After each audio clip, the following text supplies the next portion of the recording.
Kepuasan publik terhadap Presiden Jokowi menurut sejumlah survei kini berada pada titik tertinggi. Kinerja pemerintah dipersepsikan masyarakat meningkat hampir di semua lini. Meski demikian, realitas kebijakan akhir-akhir ini menunjukkan hal yang bertolak belakang. Berbagai polemik dan kasus di lapangan hanya memunculkan gelombang penolakan dan kekecewaan. Lantas, apakah kepuasan terhadap Presiden Jokowi merupakan hal yang semu? Inilah Satu Meja The Forum, kinerja Jokowi, kepuasan naik di tengah kritik.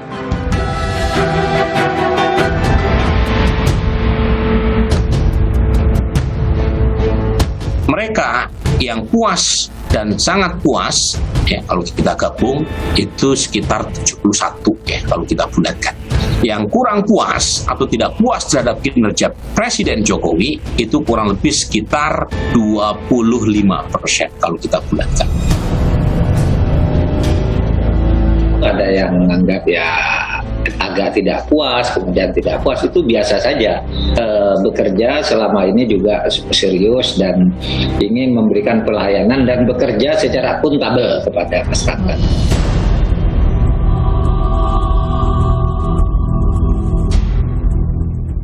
Diskursus politik menghangat menyusul rilis survei Litbang Kompas yang menunjukkan approval rating Presiden Jokowi dalam posisi tertinggi. Survei dirilis dalam situasi kebangkitan bangsa yang sedang menghadapi banyak masalah. Kinerja Jokowi, kepuasannya di tengah kritik, itulah tema Satu Meja. Saya pada malam ini dengan sejumlah narasumber yang sudah hadir melalui sambungan Zoom.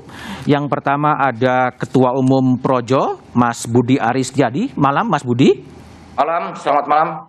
Kemudian ada buat kita semua. Ya, kemudian ada politisi PDI Perjuangan, Mas Hendrawan Supratekno. Malam, Mas Hendrawan. Selamat malam, Mas Budiman. Kemudian ada Asfinawati, Wakil Ketua Sekolah Tinggi Hukum Indonesia Jentera. Malam, Mbak Aswin.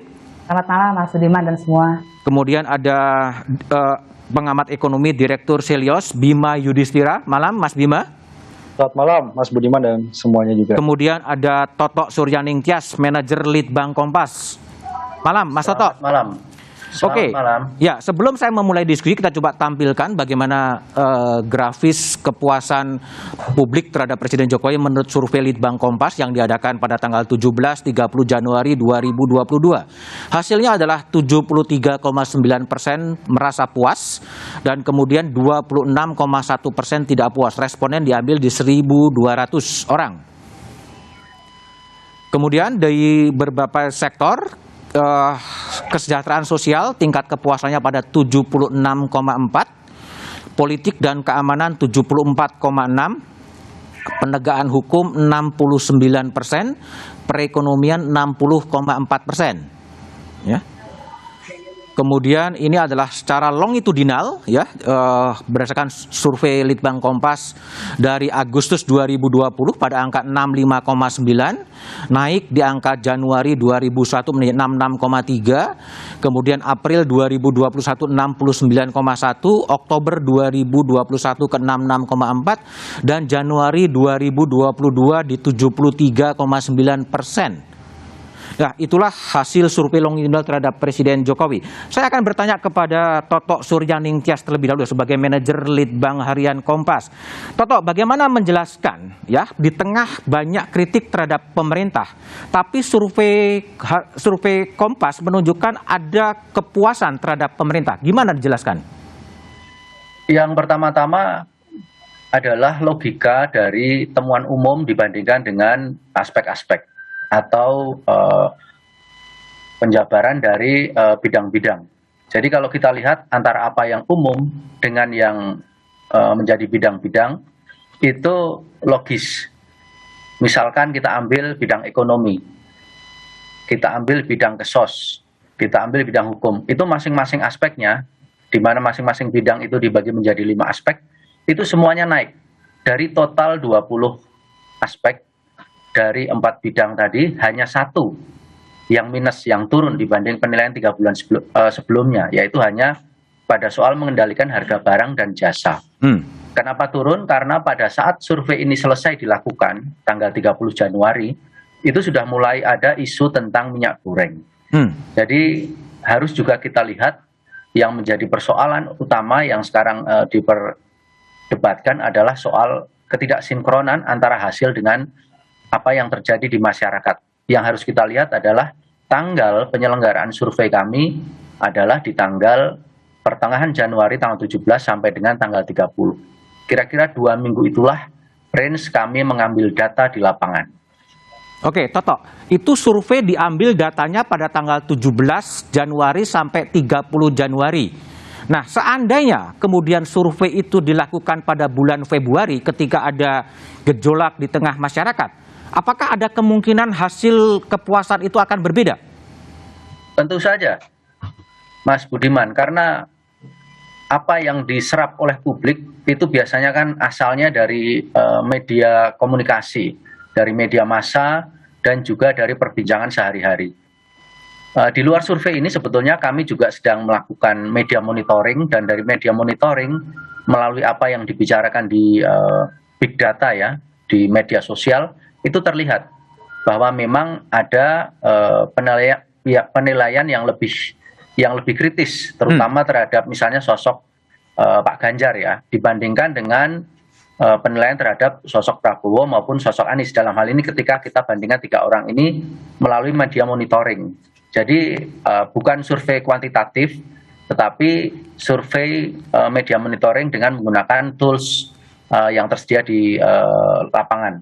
Oke, baik. Saya ke Asfi, tapi sebelum ke Asfi saya juga ingin coba ditampilkan survei pembanding ya, survei pembanding dari lembaga survei lain.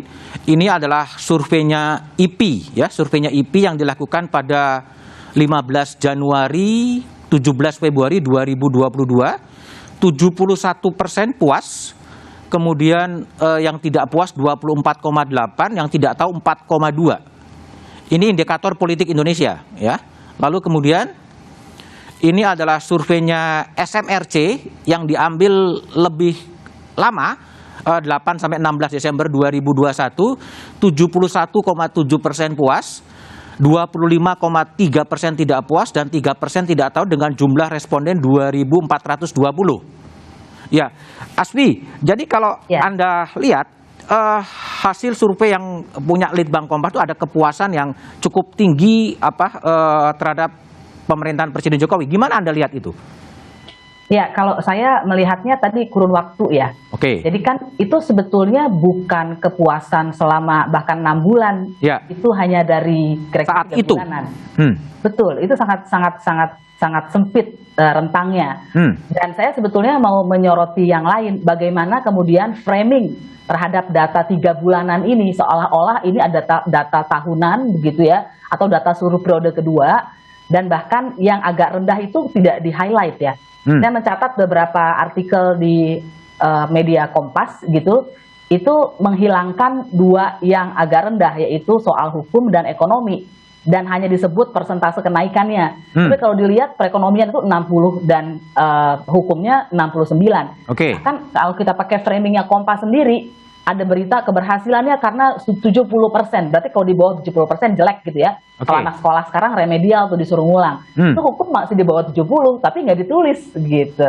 Jadi saya melihat persoalan survei itu adalah sangat tenggang waktunya sangat sempit, tetapi di hal lain adalah bagaimana penyajian framing terhadap survei itu. Oh ya, meskipun kalau kita baca di halaman ekonomi, analisa soal ekonomi juga ada ya. Tapi saya ke Mas Budi Ari. Mas Budi Ari, menurut Anda apa yang membuat ada kepuasan publik ya terhadap Presiden Jokowi menurut hasil survei?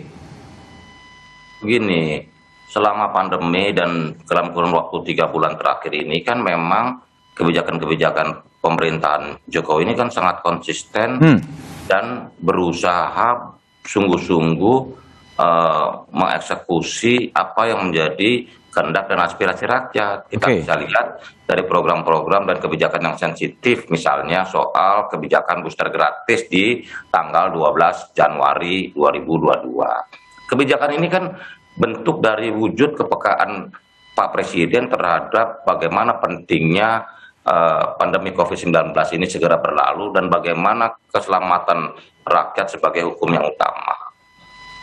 Itu bisa kita lihat dari berbagai kebijakan-kebijakan tersebut gitu loh. Bahwa memang di awal Februari ini ada soal yang lebih sensitif mengenai minyak goreng, kedelai, sekarang daging dan lain-lain itu dinamika lain. Tetapi yang pasti bahwa pemerintahan khususnya Pak Presiden Joko Widodo ini memang menurut hemat kami betul-betul sungguh-sungguh melaksanakan, mengeksekusi kebijakan-kebijakan yang betul-betul untuk kepentingan rakyat banyak. Seperti itu Mas Budiman. Aswin, gimana kalau Anda lihat bahwa Presiden Jokowi menurut Mas Ari itu mendelivery sebetulnya permasalahan-permasalahan di publik ya? Ya, kalau dari banyaknya orang yang berteriak haknya dirampas, sepertinya yang diutamakan bukan rakyat ya, tapi proyek strategis nasional yang seringkali belum tentu ada hubungannya dengan kehidupan rakyat. Karena wadas ya, saya yakin kalau survei ini dibuat lagi di dekat peristiwa Wadas, sesudah peristiwa Wadas, mungkin datanya akan jadi sangat berbeda. Gitu, itu yang tadi saya katakan, ini ya wajar-wajar aja karena itu masuk dalam kurun waktu yang sangat sempit. Jadi itu hanya 3 bulanan, dan kalau kita lihat percakapan bagaimana interaksi di media sosial, netizen itu sampai jutaan, itu 1 orang saja diakses gitu ya. Ini keselamatan rakyat yang utama apa? Ini mereka punya hak atas tanah mereka sendiri kok, dan mereka sudah kaya di situ. Justru adanya proyek strategis nasional memiskinkan mereka, rakyat yang mana gitu. Oke, Prof. Hendrawan, kalau PDIP lihat gimana terhadap hasil survei Litbang Kompas dan survei-survei yang lain yang kemudian menunjukkan approval rating yang sama terhadap Presiden Jokowi? Kita bisa mengaitkan ini dengan rilis Badan Pusat Statistik tentang indeks kebahagiaan. Dalam rilis BPS itu indeks kebahagiaan kita juga naik tahun 2021. Dari 70,69 naik menjadi 71,49. Jadi naik 0,8. Jadi Mas Budiman dan teman-teman, saya menafsirkan hasil survei ini sebagai ekspresi kerinduan masyarakat bahwa mereka melihat sekarang terjadi stabilitas politik, konsolidasi politik sudah lebih berhasil, sehingga aura eksekusi program-program pemerintah berjalan di rel yang benar. Salah satu yang juga membuat kita menarik, kesejahteraan sosial ini paling tinggi, Mas Budiman. Itu karena dalam 3 tahun terakhir APBN untuk perlindungan sosial, Perlinsos itu anggarannya 542,4 triliun. Sehingga luar biasa. Saya melihat survei ini merupakan apresiasi masyarakat terhadap program-program Pak Jokowi yang bisa dijalankan dalam kondisi sospol yang lebih kondusif. Aswin, jadi ada kerinduan akan stabilitas politik sebagai argumen yang disampaikan oleh Prof. Hendrawan terhadap kepuasan publik terhadap pemerintah. Gimana Anda respon?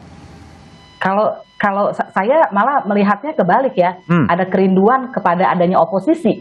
Karena tindakan-tindakan pemerintah itu jelas sekali melalui Menkumham, misalnya salah satunya mengendalikan agar tidak ada oposisi dengan mengacak-ngacak beberapa partai politik, begitu. Dan itu real ya, dan itu juga ditulis oleh scholar-scholar dari luar negeri, Indonesianis. Jadi bukan stabilitas politik, tapi kontrol publik yang dirindukan sebetulnya. Kalau enggak, peristiwa Wadas akan terus terjadi, apalagi sekarang akan ada ibu kota negara, dan kita sudah tahu bahwa akademisi, masyarakat di sana menolak ibu kota negara itu ada di tempat mereka karena ancaman kepada kelestarian lingkungan.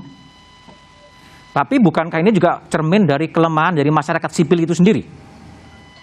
Saya melihatnya begini, tentu saja kalau negara, pemerintah melawan rakyat, rakyat itu cenderung akan kalah ya.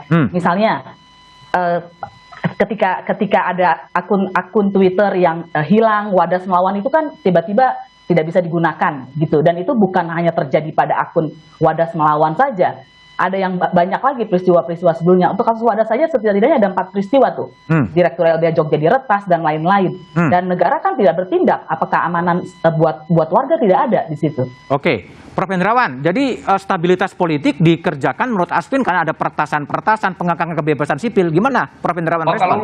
Kalau yang dikutip media luar negeri, mereka inginnya oposisi gontok-gontokan, ya liberalisme gontok-gontokan, dan mereka sedang kalau Indonesia pecah. Karena Indonesia menjadi bangsa yang lemah, negara yang lemah. Jadi kalau kutipannya luar negeri, ya mereka kan demokrasinya demokrasi gontok-gontokan, kita demokrasinya gotong royong. Demokrasi gotong royong. Demokrasi kita begitu, demokrasi Pancasila dengan esensi nilainya adalah gotong royong. Tapi kalau tadi ada pertasan media sosial dan lain sebagainya, negara dianggap tidak memberikan perlindungan. Nah, ini yang di refer oleh ASPI ini kan Aspinal, memang pengamat-pengamat dari luar negeri yang senang sekali ya melihat oposisi mati-matian gitu, demonstrasi di jalan setiap hari. Tetapi masyarakat di luar, di Indonesia ini inginnya keteduhan. Rel perjalanan bangsa ke depan secara ideologis sudah tepat. Orang tidak menggunakan politik identitas, berteriak-teriak di jalan terus. Setiap hari lalu lintas macet dan seterusnya. Mereka bisa bekerja dengan tenang, ya. Program-program bisa dijalankan dengan baik. Itu harapan masyarakat secara luas. Asfi, jadi ada beda perspektif. Yang satu ingin keteduhan, yang satu ingin oposisi yang lebih bangkit. Gimana?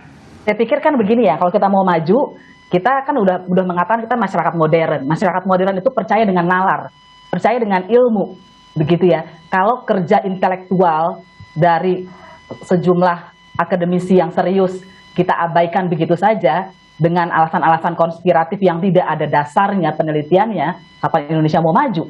Bukankah harusnya kritik itu dilihat sebagai masukan kepada pemerintah untuk didengar? Kalau kritik ini kemudian dijawab ini itu ya, padahal yang mengajukan udah kredibel. Dan saya tidak hanya dari pengamat. Sebelum pengamat itu menulis, rakyat udah berteriak begitu. Yang diretas itu kan bukan dari pengamat, tapi yang mengalami, yang tidak bisa mengakses teleponnya, yang tidak bisa mengakses media sosialnya, begitu ya. Dan itu di dalam undang-undang ITE itu bukan delik aduan. Tapi kalau rakyat yang mengalami nggak pernah ditindaklanjuti. Tapi kalau bagian kekuasaan atau yang disinyalir terasosiasi dengan kekuasaan akan cepat. Bagaimana itu? Rakyat utama dari mana? Rakyat yang mana? Pertanyaannya. Oke, baik. Saya ke Mas Bima Yudhistira. Bima, pertanyaan saya adalah gimana Anda melihat kondisi ekonomi kita ya, di tengah situasi minyak goreng, di tengah situasi JHT, tapi memang kepuasan publiknya faktanya meskipun ada perbedaan kurun waktu mengambil sampel itu menunjukkan kepuasan. Tapi analisa Bima setelah jeda berikut ini.